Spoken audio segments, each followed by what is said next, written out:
translated it to me. And my sister wrote in Yiddish, because she also knew also many languages. And he wrote, I'm alive, and I'm hidden by this man in this man's barn. So now we didn't worry so much about my brother. He was 20, and we knew that he knows a lot of people. He was already helping my father in the business. And we found my brother too. We stayed in the town about a month.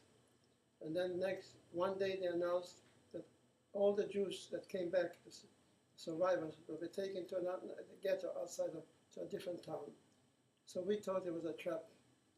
So we escaped during the night. By then, my father established a new hiding place. And we knew we can go there. And we went there at night. We were hidden for 14 months. And we had two hiding places. My sister discovered it, and then my father. And then it became very dangerous to be there, because people started suspecting.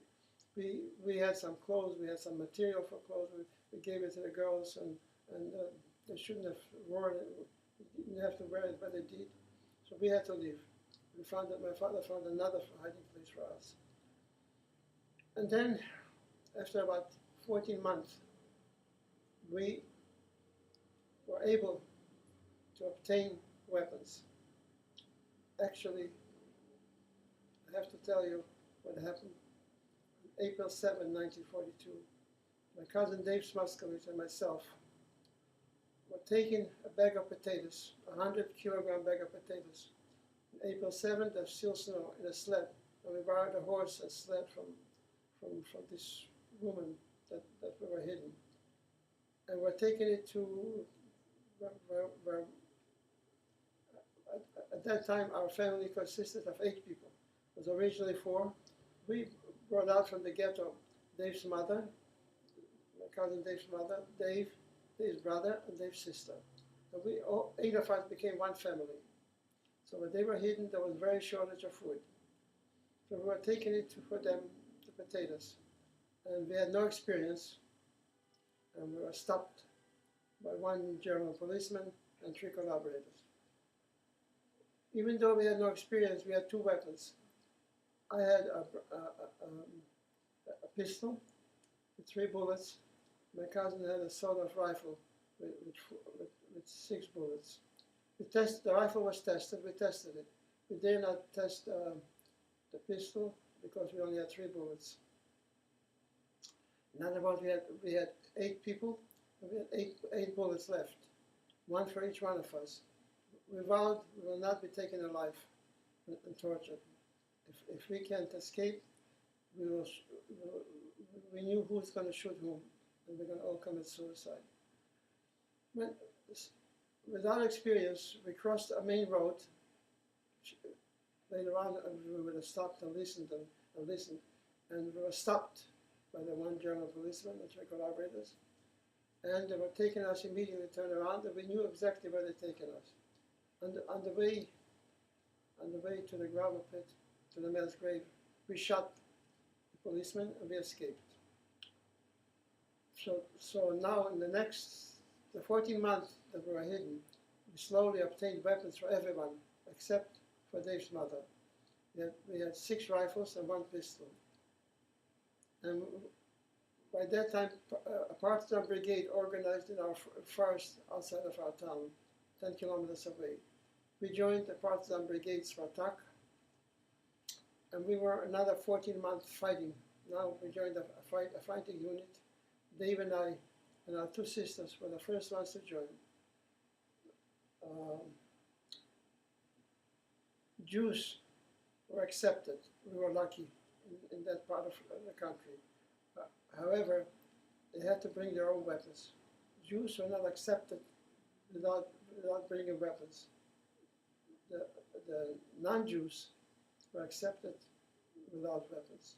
So our 2 sisters had to relinquish the weapons to the command, so they could give that to some Russians that came without weapons. Dave and I, by that time, had lots of experience, lots of guts. We obtained 2 pistols for the girls and 2 grenades, and we showed them how to put a grenade next to your head and pull the trigger. With 1 grenade, put the heads together, and a grenade in between, and you will not suffer pain or anything. And the pistols, just in case the grenade doesn't go off or the pistol doesn't go off, so you have two life assurance policies. One is the pistols and one is a grenade. What did we do in partisan? Number one objective was to destroy garrisons. In every town, the larger ones had a German garrison.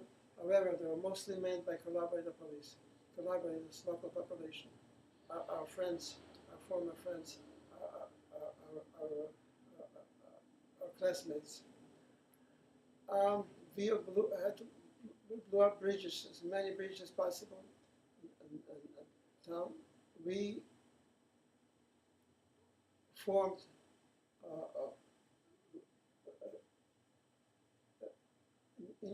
on the roads. We would lay on the road in ambush, many ambushes, where we would send out one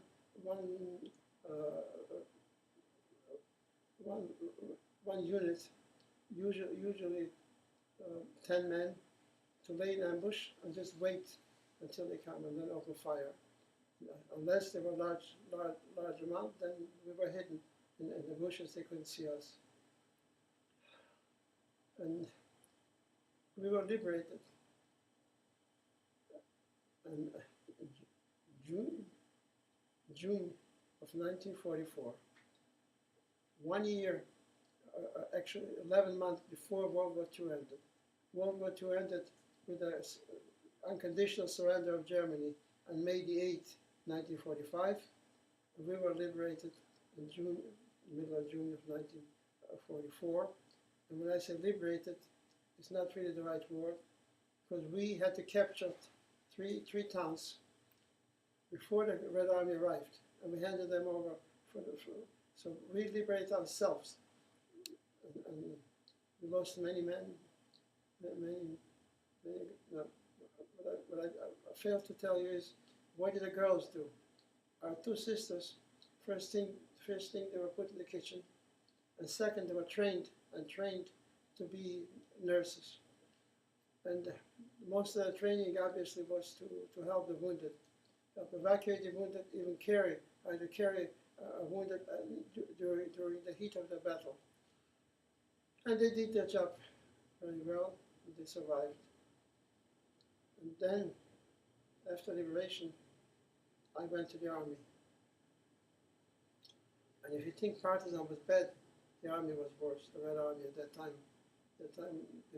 Stalin wanted to annihilate all the partisans because some of the partisans were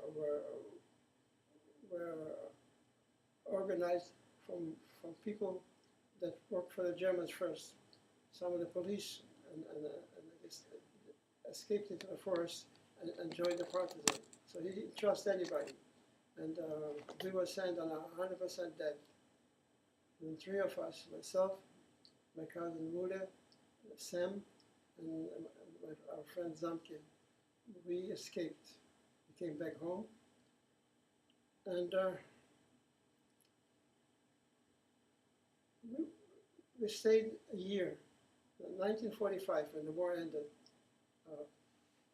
Soviet Union and Poland signed a treaty of repatriation that all the Polish citizens that want to go to West can go to Poland, and all the Polish citizens that want to go East can go back to Russia. So we were kind of semi-legal, went to Poland. Now from Poland, when we arrived in Poland, Poland was a little bit better than Russia and Soviet Union. We found out that there is such a thing as Brecha, which is a Jewish organization from Israel, helping smuggle people over the border.